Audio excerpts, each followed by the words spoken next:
than this idea that information drives behavior. And so Eddie began to formulate this idea that you had to look at things that would play to people's irrational emotions.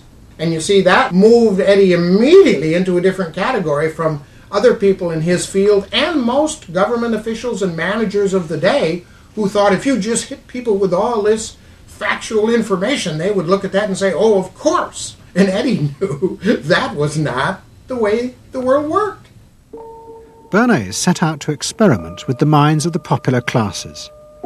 His most dramatic experiment was to persuade women to smoke. At that time, there was a taboo against women smoking, and one of his early clients, George Hill, the president of the American Tobacco Corporation, asked Bernays to find a way of breaking it. He said, we're losing half of our market because men have invoked a taboo against women smoking in public. Can you do anything about that? I said, let me think about it. And then I said, have I your permission to see a psychoanalyst to find out what cigarettes mean to women? He said, what'll it cost? So I called up Dr. Brill, A.A. Brill, who was a leading psychoanalyst in New York at that time. How come you didn't call your uncle? Why didn't you call your uncle? Because he was in Vienna. A.A. Brill was one of the first psychoanalysts in America. And for a large fee, he told Bernays that cigarettes were a symbol of the penis and of male sexual power. He told Bernays that if he could find a way to connect cigarettes with the idea of challenging male power, then women would smoke, because then they would have their own penises. Every year, New York held an Easter Day parade to which thousands came, and Bernays decided to stage an event there. He persuaded a group of rich debutantes to hide cigarettes under their clothes. Then they should join the parade, and at a given signal from him, they were to light up the cigarettes dramatically.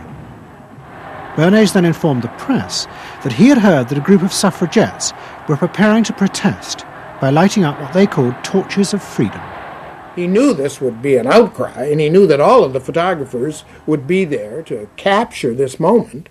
And so he was ready with a phrase which was torches of freedom. And so here you have a symbol, women, young women, debutantes, smoking a cigarette in public with a phrase that means anybody who believes in this kind of equality pretty much has to support them in the ensuing debate about this, because torches of freedom.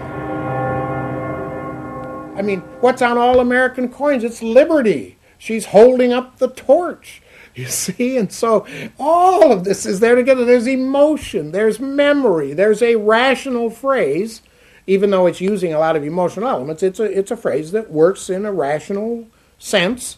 All of this is together. And so the next day, this was not just in all of the New York papers, it was across the United States and around the world. And from that point forward, the sale of cigarettes to women began to rise. He had made them socially acceptable with a single symbolic act. What Bernays had created was the idea that if a woman smoked, it made her more powerful and independent, an idea that still persists today.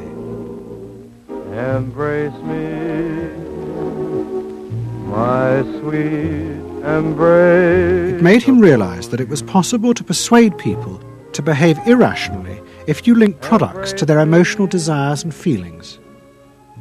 The idea that smoking actually made women freer was completely irrational, but it made them feel more independent. It meant that irrelevant objects could become powerful emotional symbols of how you wanted to be seen by others.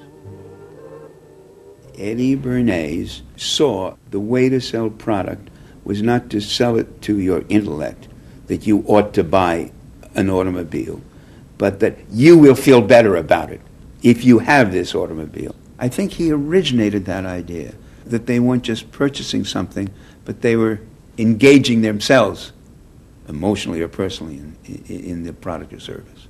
That it's not, you think you need a new piece of clothing, but you'll feel better with the piece of clothing. That was his contribution in a very real sense. We see it all over the place today, but I think he originated the idea of the emotional connect to a product or service. What Bernays was doing fascinated America's corporations. They had come out of the war rich and powerful, but they had a growing worry. The system of mass production had flourished during the war, and now millions of goods were pouring off production lines.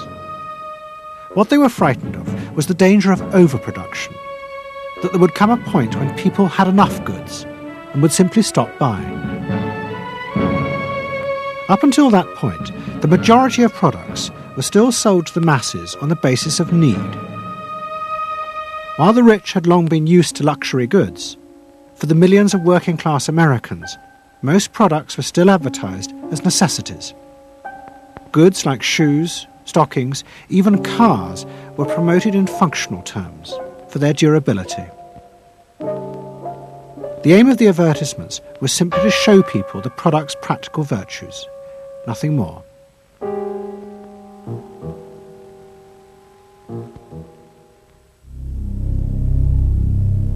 What the corporations realized they had to do was transform the way the majority of Americans thought about products.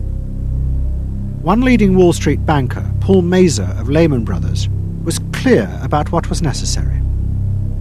"We must shift America," he wrote, "from a needs to a desires culture. People must be trained to desire, to want new things even before the old have been entirely consumed. We must shape a new mentality in America. Man's desires must overshadow his needs."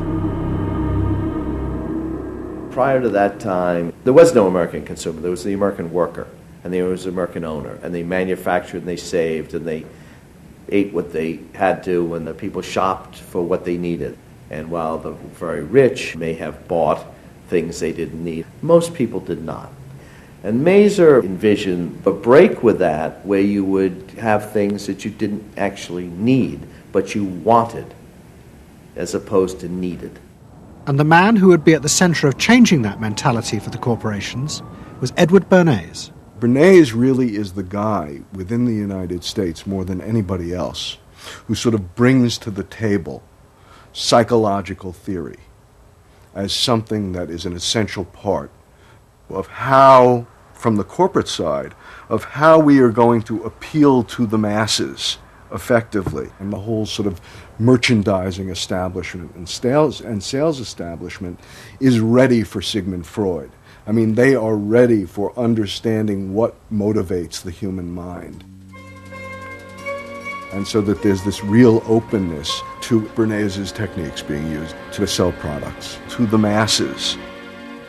Beginning in the early 20s, the New York banks funded the creation of chains of department stores across America. They were to be the outlets for the mass-produced goods, and Bernays' job was to produce the new type of customer.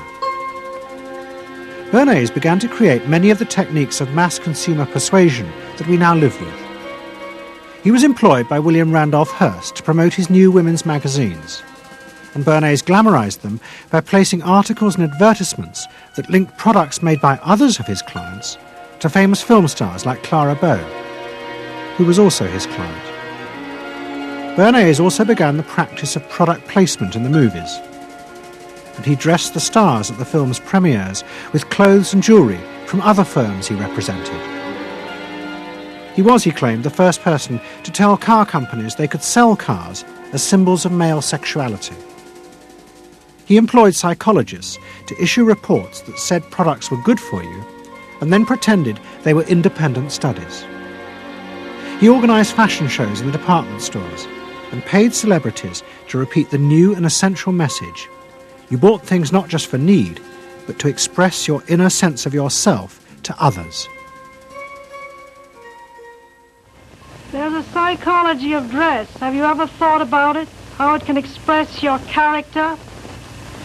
You all have interesting characters, but some of them are all hidden.